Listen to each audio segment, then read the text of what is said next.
देखो, इधर इधर देखो।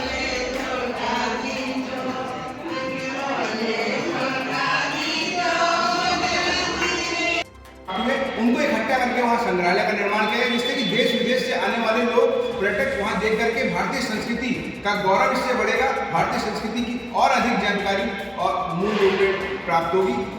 ये हमारी जैन समाज आज के शुभ दिवस पे मांग करता है। आज हम लोगों ने एक पालकी यात्रा निकाली जो कुतुब खाने होते हुए और सिटी सब्जी मंडी और पोस्ट ऑफिस होते हुए चौपला रोड से निकलती हुई फिर दोबारा से बिहारीपुर जैन मंदिर में पहुंची और पालकी यात्रा के बाद भगवान का श्री अभिषेक हुआ।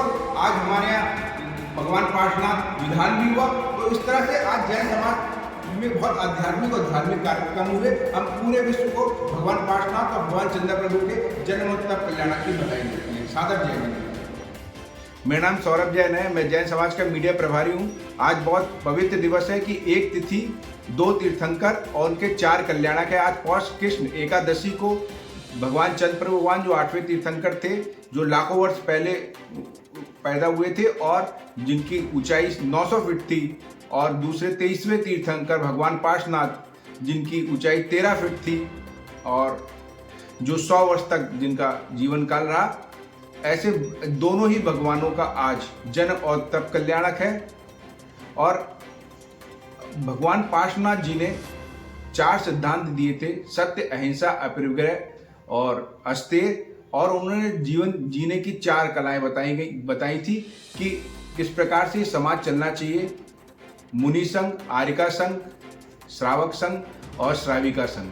तो इस प्रकार की व्यवस्था जो आज भी जीवंत रूप से हमारे पृथ्वी पे चल रही है, गतिमान है। ऐसे भगवान पार्श्वनाथ भगवान जिन्होंने 30 वर्ष की आयु में अपना घर छोड़ा था, 83 दिन उसके बाद उन्होंने घोर तपस्या की थी और 84वें दिन उनको केवल ज्ञान प्राप्त हुआ था। उसके बाद वो 100 साल तक जो है उनका जीवन काल रहा और उन्होंने समाज सेवा और श्रम और कर्म सिद्धांत दे करके कर्म सिद्धांत को पहचान देने का काम भगवान पार्श्वनाथ जी ने किया, उसकी प्रसिद्धि दिलाने का काम किया। यह आज हमारे बड़ा हर्ष का विषय है। साथ ही आज हमारे दोनों ही मंदिरों पे, रामपुर गार्डन और बिहारीपुर में जन तप कल्याणक दोनों ही भगवानों का बहुत हर्ष और उल्लास के साथ मनाया गया, जहाँ पर कल्याण मंदिर विधान और श्री पार्श्वनाथ विधान भी हमारे मंदिरों में हुआ।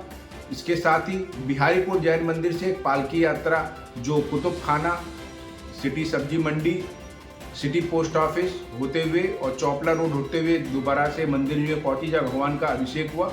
आज बहुत हर्ष का विषय रहा। साथ ही हमारी जैन समाज विश्व जैन संगठन ने जो मांग उठाई है उसका समर्थन करते हुए मांग करती है कि काशी में 4 तीर्थंकरों की जो जन्मभूमि है, वहाँ पर जिस प्रकार से राजघाट और आशापुर में बहुत बड़ी बड़ी प्रतिमाएं जैन धर्म की प्राप्त हुई हैं और बहुत सारे जो पुरातत्व के साक्ष्य प्राप्त हुए हैं, उनको लेकर के संग्रहालय बनाया जाए, जिससे कि देश विदेश से आने वाले पर्यटक देख करके भारतीय संस्कृति के पुरातन और सनातन विचारधारा पर उस बात को बल मिले और उसको जान पाए। साथ ही जैन सर्किट की बात सरकार ने कही थी और आज तक जैन सर्किट को पूरा नहीं किया गया। जैन सर्किट बनाया जाए और जिसमें वाराणसी को भी जोड़ा जाए। ये हम विश्व जैन संगठन की इस मांग का समर्थन करते हैं। इसी के साथ पूरे विश्व और भारत के लोगों को दोनों ही भगवान के जन्म और तप कल्याणक की हार्दिक शुभकामनाएं, हार्दिक बधाई। जय जिनेंद्र।